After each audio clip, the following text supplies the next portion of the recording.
السلام علیکم۔ تنہائی انسان کو کتنا نقصان پہنچاتا ہے۔ میری بیوی نے کچھ دنوں پہلے گھر کے چھت پر کچھ گملے رکھوا دی اور ایک چھوٹا سا باغ بنا لیا۔ گزشتہ دنوں میں چھت پر گیا تو یہ دیکھ کر حیران رہ گیا، بہت گملوں میں پھول کھلتے گئے ہیں۔ نیمبو کے پودے میں 2 نیمبو بھی لٹکے ہوئے ہیں اور 2-4 ہری مرچ بھی لٹکی ہوئی نظر آئی۔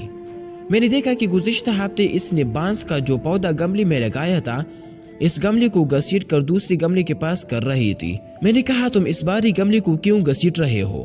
بیوی نے مجھ سے کہا کہ یہاں یہ بانس کا پودا سوکھ رہا ہے، اسی کسکا کر اس پودے کے پاس کر دیتی ہے۔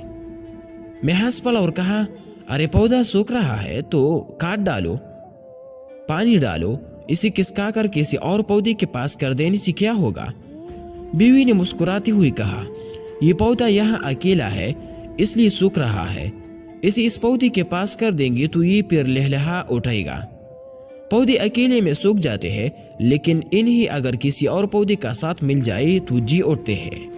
یہ بہت عجیب سی بات تھی۔ ایک ایک کر کے کئی فوٹو آنکھوں کے آگے بنتی چلی گئی۔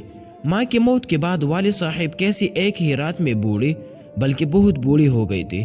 اگرچہ ماں کے جانے کے بعد 16 سال تک وہ رہے، لیکن سوکھتی ہوئی پودے کی طرح ماں کے رہتے ہوئے جس والد صاحب کو میں نے کبھی اداس نہیں دیکھا تھا، وہ ماں کے جانے کے بعد خاموش سی ہو گئے تھے۔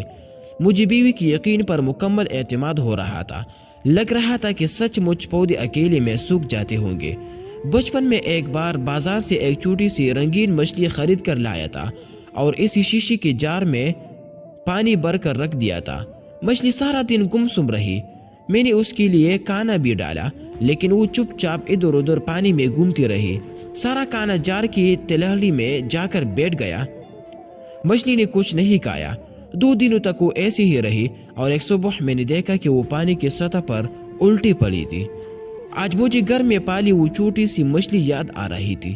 بچپن میں کسی نے مجھے یہ نہیں بتایا تھا، اگر معلوم ہوتا تو کم سے کم 2-3 یا ساری مچھلیاں خرید لاتا اور میری وہ پیاری مچھلی یوں تنہا نہ مر جاتی۔ مجھے لگتا ہے کہ دنیا میں کسی کو تنہائی پسند نہیں۔ آدمی ہو یا پودا، ہر کسی کو کسی نہ کسی کے ساتھ کی ضرورت ہوتی ہے۔ آپ اپنے ارد گرد جانکیے، اگر کہیں کوئی اکیلا نظر آئے تو اسے اپنا ساتھ دیجیے، اسے مر جانے سے بچائیے۔ اگر آپ اکیلے ہو تو آپ بھی کسی کا ساتھ لیجیے، آپ خود کو بھی مر جانے سے روکیے۔ تنہائی دنیا میں سب سے بڑی سزا ہے۔